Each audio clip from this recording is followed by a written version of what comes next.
Yes. I den her opdeling af de forskellige muslimske mennesker, på den måde de ser islam på, og den måde sådan, de ligger i forhold til modernisme, og sekularisme og fundamentalisme.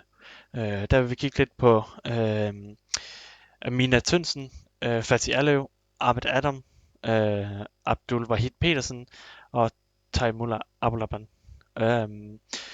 Så den første vi har, det er Amina Tønsen, som jeg har valgt at placere her imellem modernisme og sekularisme.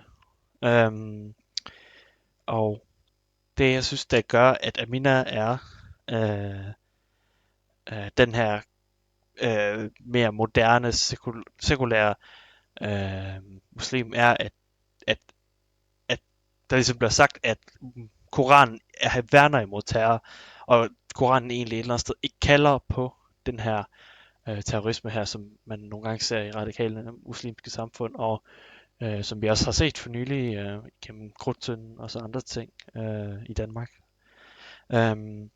Den næste er så Fatih Alev,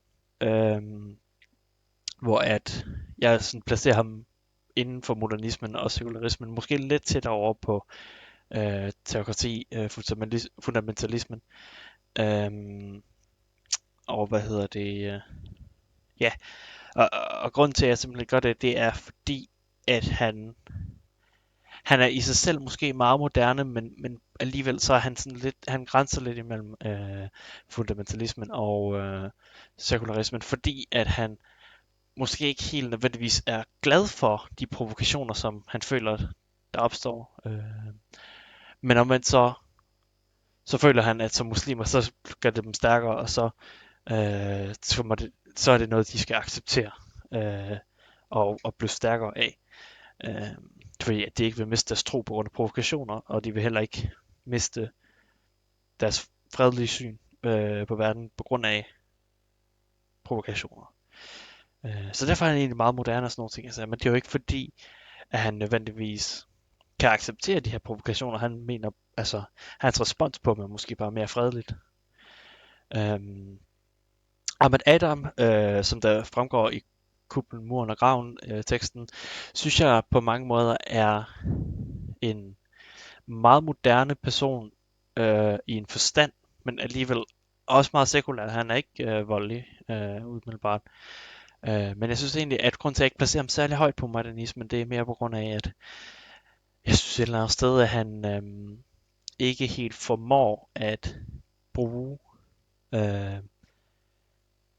altså han formår at sætte det moderne liv ind i et negativt lys, sådan så at det næsten er en profan tid, mens han måske mere ser på profet Muhammeds tid som en slags hellig tid, hvor han så nu ser sådan så, at folk er gået væk fra mange af de værdier, man skal finde ud af, hvad for nogle offringer man skal lave og sådan nogle ting. Så altså, jeg tror ikke, han ser så positivt på det moderne liv nødvendigvis. Eller i hvert fald selvfølgelig, der kan laves nogle ændringer, som man kan finde gennem Mekka, sin hash. Og så har vi over på den anden side af sekularisme og teokrati.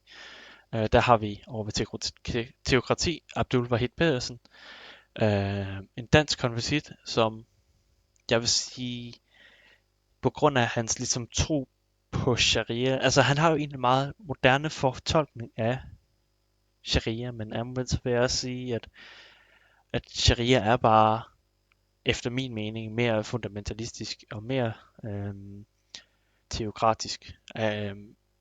Den er mere, hvad kan man sige, fortolkningsmæssig, hvor man virkelig går op i det. Og måske går mere op i de små detaljer, og at det der står, det er lov. Men så nede under det, så har vi Taimullah Abulaban, som der er en del af Hizb ut-Tahrir, hvilket i sig selv næsten er stærkt nok argument for, at han skal ligge, hvor han gør, på min placering.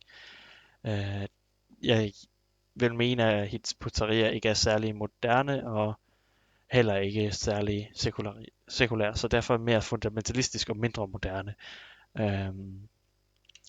Altså simpelthen fordi, at de mener, at sharia det er lov, hvilket et eller andet sted måske bare ikke helt passer ind i et moderne samfund mere.